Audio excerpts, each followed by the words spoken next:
नमस्कार, स्वागत है आपका इंडिया न्यूज़ के डिजिटल प्लेटफॉर्म पर और मैं हूँ आपके साथ गुलशन।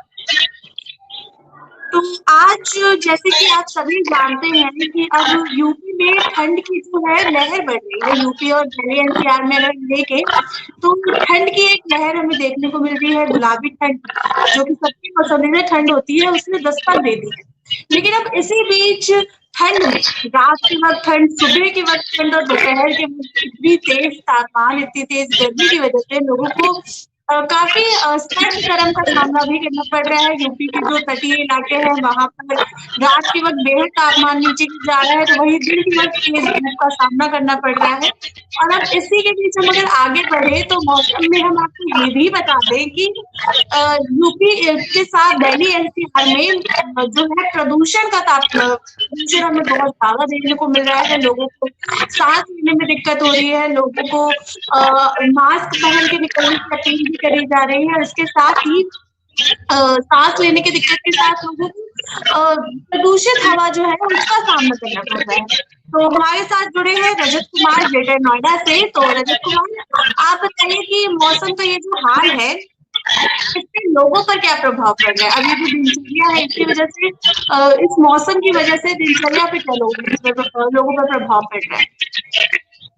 देखिए बिल्कुल मौसम बदला है तो निश्चित तौर पर कहीं ना कहीं जो लोग होते हैं जो सुबह सुबह अपने घरों से बाहर निकलते हैं, प्रदूषण की भी मार है। जिस तरीके से अक्सर देखा जाता है जब अक्टूबर माह की शुरुआत हो जाती है उस दौरान से ही मौसम में कहीं सर्दी कहीं गर्मी, तो सुबह और शाम में सर्दी, रात में सर्दी, तो दोपहर का जो टेम्परेचर होता है वो काफी हाई हो जाता है, जिससे हम अक्सर देख रहे हैं कि जिले के जो अस्पताल है जिसमें मरीजों की संख्या भी बढ़ रही है, क्योंकि मौसम का तापमान होता है वो अचानक से जब लोगों को डबल तापमान का सामना करना पड़े तो निश्चित तौर पर कहीं ना कहीं बीमारियों का सिलसिला वो लगातार बढ़ेगा।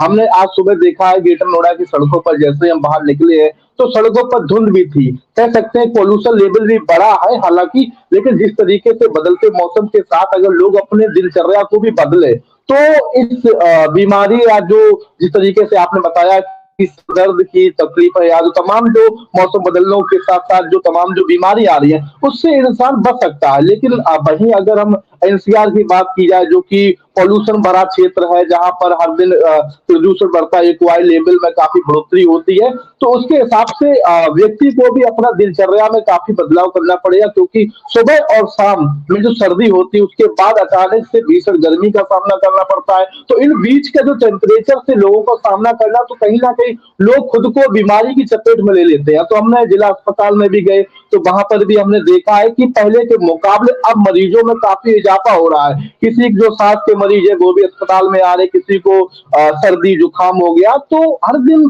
कहीं ना कहीं मौसम में बदलाव हो रहा है तो निश्चित तौर पर जो बीमारियों का खतरा है वो बढ़ेगा।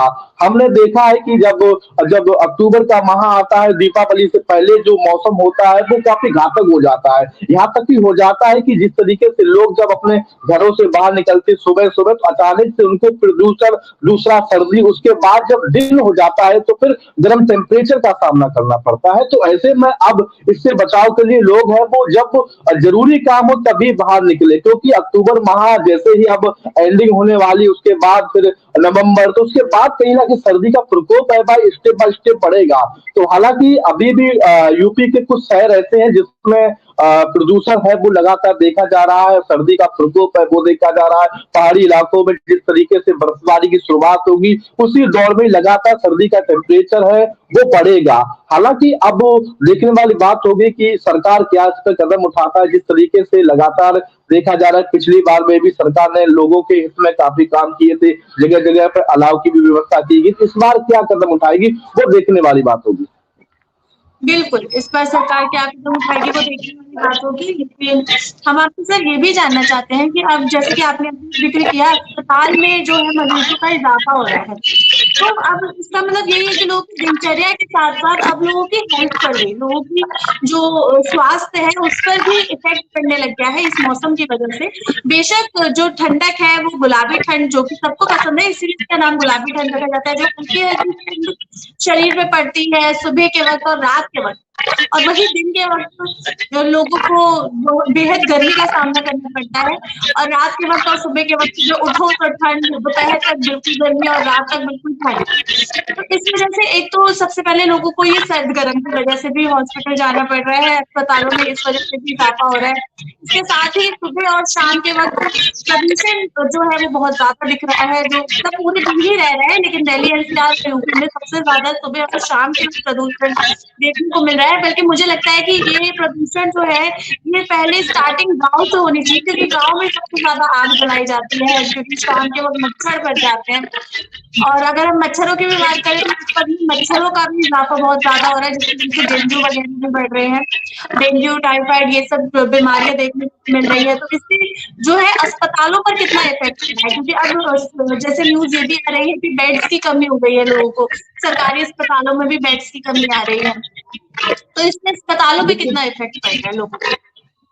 देखिए बिल्कुल नोएडा की बात की जाए तो हाईटेक जिला यूपी का 100 विंडो भी कहा जाता है, जहाँ पर व्यवस्थाएँ काफ़ी ठीक है। वहीं अगर पूर्वांचल क्षेत्र में चले जाएँ जो कि रूरल एरिया हो जाता है जहाँ पे विलेजर्स हैं, तो उन क्षेत्रों में ज़्यादा इफ़ेक्ट पड़ा है। वहीं नोएडा की बात की जाए तो डेंगू मरीज़ कम से 1400 के आस-पास डेंगू मरीज़ हैं, जो कि उनके संक्रमित हैं। हालाँकि स्वास्थ्य विभाग उन जगहों पर ज़्यादा फोकस करता है, जो कि रूरल एरिया हो गए, जो कि पूर्वांचल क्षेत्र हो गया।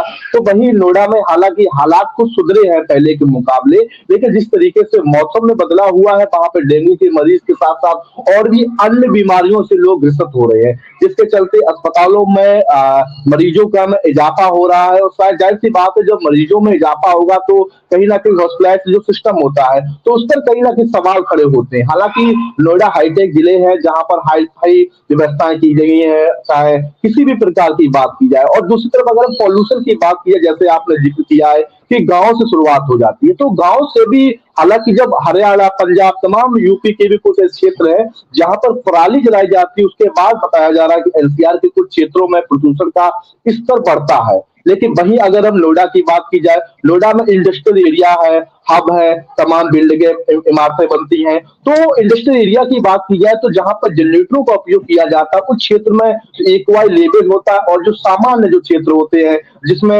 रेजिडेंस एरिया होगी, उस क्षेत्र के मुकाबले इंडस्ट्रियल एरिया में एक्वाई लेवल का ज़्यादा इजाफा होता है क्योंकि वहाँ पर जनरेटरों का उपयोग किया जाता है। वहीं इंडस्ट्रियल एरिया की बात की जाए, जहाँ पे बड़ी-बड़ी इमारतें बात की, कंस्ट्रक्शन साइट की बात की जाए, तो कंस्ट्रक्शन साइट में जो निर्माणाधीन बिल्डिंग है, उन साइडों से जो धुंध निकलती है और तमाम जो डस्ट होता है, तो उन डस्ट से भी पॉल्यूशन का ग्राफ है वो बढ़ता है। तो शासन जो Noida, greater Noida authority, Yamuna authority, पूरे नोएडा के अंदर 3 अथॉरिटी है, तो उन अथॉरिटियों द्वारा कदम तो उठाए जा रहे हैं। अगर यही कदम शासन स्तर पर कुछ दिन पहले अगर उठाए जाते, कुछ दिन पहले अगर इन पर रोक लग जाती, निश्चित तौर पर आज जो दिन है दिल्ली एनसीआर की वो नहीं देखनी पड़ती क्योंकि जब हम घर से बाहर निकलते हैं तो लोगों से हम बातचीत करते लोगों का मानना है कि पहले जैसे हालात हो चुके हैं क्योंकि लोग चेहरे पर मास्क, मुंह पर मास्क ढककर निकलते हैं। तो इससे साफ हो रहा है कि जिस तरीके से लोग सुबह-सुबह जब पार्कों में जाते हैं, अपने परिवार के साथ घूमने जाते हैं, तो अब वो जाना पसंद नहीं करते हैं। उनका कहना है कि पार्कों में भी जाने से उनकी आंखों में जलन होती है। तो हम भी गए तो हमको भी महसूस हुआ है। तो कह सकते हैं कि अगर सरकार जो गाइडलाइंस अब जारी की है, अगर कुछ दिन पहले अगर ये गाइडलाइन जारी कर देती तो निश्चित तौर पर जो पॉल्यूशन का ग्राफ है वो कंट्रोल में रहता क्योंकि लोग पहले से अलर्ट हो जाते हैं। तो जनरेटरों को उपयोग किया जाता, कंट्रोल किया जाता, इंडस्ट्रियल साइड में भी कंट्रोल किया जाता। उसके साथ साथ तमाम जो निर्माण की बिल्डिंगें हैं, गगन चुनती इमारतें हैं जहाँ पर निर्माण किया जाता है, उन इमारतों को कुछ बिल्डर ढकते नहीं है क्योंकि जिसके चलते जो डस्ट है वो आसपास फैलता है। उस आसपास डस्ट से ही जो प्रदूषण का ग्राफ है वो बढ़ता है। तो निश्चित तौर पर जब प्रदूषण बढ़ेगा, लोगों में बीमारी होगी तो अस्पतालों में मरीजों की संख्या बढ़ेगी, तो उससे कहीं न कहीं सिस्टम पर सवाल खड़ा हो रहा है। तो हालाँकि नोएडा में व्यवस्थाएँ काफ़ी ठीक है और तमाम यूपी के ऐसे जिले हैं जहाँ पर पूर्वांचल कुछ जिले हैं जहाँ पर लगभग 20 से ज़्यादा मरीजों की डेंगू से मौत भी हो चुकी है। तो हालाँकि प्रशासन तो अलर्ट है लेकिन लोगों को भी खुद अपने आप को सहूलियत बरतनी पड़ेगी क्योंकि जहाँ पर लगता है कि जब सुबह-सुबह मौसम में काफ़ी बदलाव हो जाता है, उसके बाद अचानक से धूप होती है, उस बीच लोग अपने आप को खान-पान जो होते हैं, उस मौसम बदलने के साथ खान-पान का सेवन करें, उस बदलते मौसम के साथ अपना दिनचर्या को कार्य करें, तो उससे कहीं न कहीं बढ़ती बीमारी से बच सकते हैं। अर्थात आप देख सकते हैं किस तरीके से नोएडा में लगभग 14 से ज़्यादा मरीजों के जो डेंगू मरीज हैं वो आ चुके हैं। हालाँकि कुछ स्वस्थ भी हुए हैं, कुछ अस्पतालों में भर्ती भी हैं। तो इससे कहीं न कहीं साफ हो रहा है कि बदलते मौसम से लोगों के बीच कितना इफ़ेक्ट पड़ रहा है। क्योंकि जिस तरीके से नोएडा का आज हालाँकि हालात कुछ सुधरे हैं, क्योंकि पिछले दिनों के मुकाबले मैंने देखा है कि ग्रेटर नोएडा के आस-पास 300-400 के पास एक्यूआई लेवल देखा गया था। वहीं आज हमने सुबह 6-7 बजे के आस-पास चेक किया तो वहाँ पर पता चला है कि आज एक्यूआई लेवल में काफ़ी गिरावट दर्ज की गई है। जिस तरीके से मौसम बदला है, बदलते मौसम के बीच मौसम खराब हुआ था, एक्यूआई लेवल में काफ़ी बढ़ोतरी हुई थी। अब मौसम सामान्य होते हुए जा रहा है। जैसे ही नवंबर की शुरुआत होगी, फिर अचानक से दिवाली के बाद से जो एक्यूआई लेवल फिर से बढ़ेगा। तो कहीं न कहीं खुद सेफ्टी रखें और ज़रूरी हो तभी बाहर निकलें क्योंकि प्रदूषण का ग्राफ है, वो अभी भी सड़कों पर देखा जा रहा है। तो अगर बचना है तो खुद चेहरे पे मास्क लगाएँ तभी इस बढ़ती बीमारी और जो बदलते मौसम से लोग खुद को बचा सकते हैं। बिल्कुल, बिल्कुल, खुद मास्क लगाएँ, अपनी सेफ्टी अपने हाथ में है, आप किसी गाइडलाइंस के मोहताज नहीं हैं आप। मुझे लगता है कि लोगों को ये चीज़ अब दिखने लग गई है कि जो ग्राफ है पॉल्यूशन का वो अब बढ़ रहा है, कभी बढ़ रहा है, कभी घट रहा है, इससे हमारी हेल्थ पे भी इफ़ेक्ट पड़ रहा है। ना कि हमारी नॉर्मल दिनचर्या पर बल्कि हमें हॉस्पिटल से भी इसके जो है इफ़ेक्ट्स देखने को मिल रहे हैं। तो हम सभी से अभी यही अपील करेंगे कि सरकार ने जो अपील की है कि मास्क पहन कर ही घर से बाहर निकलें, जब तक ज़रूरत ना हो तब तक घर से बाहर ना निकलें और घर से बाहर निकलने से पहले अपने जो मास्क है वो अपने मुँह पे ज़रूर लगाएँ क्योंकि ना कि सिर्फ़ मास्क से हमारे लंग्स और हमारे श्वसन जो साँस लेने की दिक्कतें हैं वो कम होंगी, बल्कि एक जो पॉल्यूशन वाली हवा है वो भी हमारे अंदर नहीं जाएगी। और इसके साथ ही कोशिश करें कि अपनी आँखों को भी बचा के रखें क्योंकि ये जो हवा है ये हमारी आँखों पर भी इफ़ेक्ट करता है। कोशिश करें कि अपने हेल्थ पर भी ध्यान दें, अपनी इम्यूनिटी बढ़ा के रखें क्योंकि हमारी ये जो गुलाबी ठंड जो शुरू हुई है हमारे लिए जो बेहद खूबसूरत ठंड होती है, लेकिन इस बार की ठंड में सुबह ठंड हो रही है लेकिन दोपहर में बहुत ज़्यादा गर्मी देखने को मिल रही है और शाम को फिर से ठंड हो जा रही है जिससे हमारी जो स्वास्थ्य है, उस पर इफ़ेक्ट करने लग गया है। तो फिलहाल के लिए मैं रजत सर से कहूँगी कि उनका बहुत-बहुत शुक्रिया जो वो हमारे साथ इस लाइव में जुड़े और आप सब जो भी व्यूअर्स हमें देख रहे हैं उनको भी मैं बेहद शुक्रिया करना चाहूँगी कि वो हमारे साथ इस लाइव में जुड़े हैं। जो भी हमने आपको जानकारी दी अगर उसपे कुछ मिसिंग हो और कुछ आपकी तरफ से कुछ और ऐड ऑन करना हो तो उसे कमेंट सेक्शन में ज़रूर बताइएगा, हम बेहद खुशी होंगे। तो फिलहाल के लिए इतना ही और भी अपडेट्स के लिए जुड़े रहें इंडिया न्यूज़ के डिजिटल प्लेटफ़ॉर्म के साथ। हमें दीजिए इजाज़त। धन्यवाद।